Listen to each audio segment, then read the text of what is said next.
আলহামদুলিল্লাহ, আজকে প্রথম রোজায় আমার কিছু ছোট ছোট স্টুডেন্টদের মুখে হাসি ফোটানোর জন্য কি কি করলাম সেটাই আজকে আপনাদের সাথে শেয়ার করব। তো চলেন একদম প্রথম থেকে শুরু করি। প্রথম রমজানে চিন্তা ভাবনা করছিলাম যে অন্তত কারো মুখে হলো হাসি ফোটানোর চেষ্টা করব। সে অবশ্যই আমার সাধ্য মতো, আমার সাধ্যের বাইরে আমি অবশ্যই যাওয়ার চেষ্টা করব না। প্রথমেই মাথায় আসলো যে আমার তো কয়েকটা ছোট ছোট স্টুডেন্ট আছে, তো তাদেরকে প্রথম দিন একটু প্রতিযোগিতার মাধ্যমে তাদেরকে কিছু উপহার দিয়ে কি খুশি করা যায় কিনা, তাই চিন্তা ভাবনা করলাম তাদের মধ্যে কোরআন তেলাওয়াতের প্রতিযোগিতা আর ইসলামী সঙ্গীতের প্রতিযোগিতা, আর যারা হিন্দু ধর্মের আছে তাদের জন্য কবিতা আবৃত্তি বা ছড়া আবৃত্তি প্রতিযোগিতা দেওয়া যায় কিনা। আর তাই আমার স্কুলের চতুর্থ শ্রেণীর শিক্ষার্থীদের নিয়ে এই আয়োজনটা আমি করলাম। তবে এটার জন্য তারা মোটেও প্রস্তুত ছিল না, যেই কারণে একটু ঘাবড়ায় যায়। তবে আমারও হুটহাট করে মাথায় চলে আসে আর আমিও হুটহাট করে সবকিছু করে ফেলি। তাদের জন্য কয়েকটা গল্পের বই আর কয়েকটা ইসলামিক বই আমি দেই, যাতে তারা এই বইগুলো পড়ে একটু মজাও পায়, তার সাথে কিছু শিখতেও পারে। চলুন তাদের কয়েকটা কোরআন তেলাওয়াত আর ইসলামী সঙ্গীত শুনে আসি।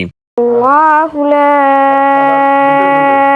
إله إلا هو الحي القيوم عما يتساءلون সেহরি খাবো রাখবো রোজা ডাক দিও মায়া আমারে সারা দিনের ক্লান্তি ভুলে সুখটা নিব ইফতারে সেহরি খাবো রাখবো রোজা ডাক দিও মায়া আমারে সারা দিনের ক্লান্তি ভুলে সুখটা নিব ইফতারে একটি বছর পরে এলো পবিত্র রমজান আকাশে বাতাস চাঁদ সিতারায় বইছে খুশির বান কবরে যাওয়ার কালে যে যাই মান হলে লা ইলাহা ইল্লাল্লাহ ডাকি ডাকি আর-রহমান আল্লামাল কুরআন খলাকাল ইনসান।